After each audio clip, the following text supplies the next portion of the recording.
আমি একটা কোণায় দাঁড়িয়ে দেখছিলাম দুটি ছেলে গেরুয়া বসন পরে মন্দিরের সিঁড়ি মুছছিল। এত মন দিয়ে আমি কাউকে সিঁড়ি মুছতে দেখিনি।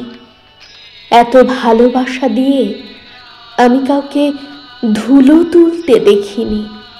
সিঁড়ি নয়, যেন জননীর ত্বক থেকে ধুলো তুলছিল। এভাবে কেউ সিঁড়ি থেকে ধুলো মুছতে পারে এ আমি কোথাও দেখিনি। স্থিতপ্রজ্ঞ মহারাজকে জিজ্ঞাসা করলাম, এই ছেলে দুটি কে? মহারাজ মৃদু হেসে বললেন, একজন নিউক্লিয়ার ফিজিসিস্ট, একজন IBM এর 6 লাখ টাকার চাকরি ছেড়ে এখানে এসেছে, সিঁড়ি ধুতে এসেছে। যে সিঁড়ি দিয়ে মানুষ ওপরে ওঠে তা যেন পরিষ্কার হয়। মহারাজ চলে গেছেন।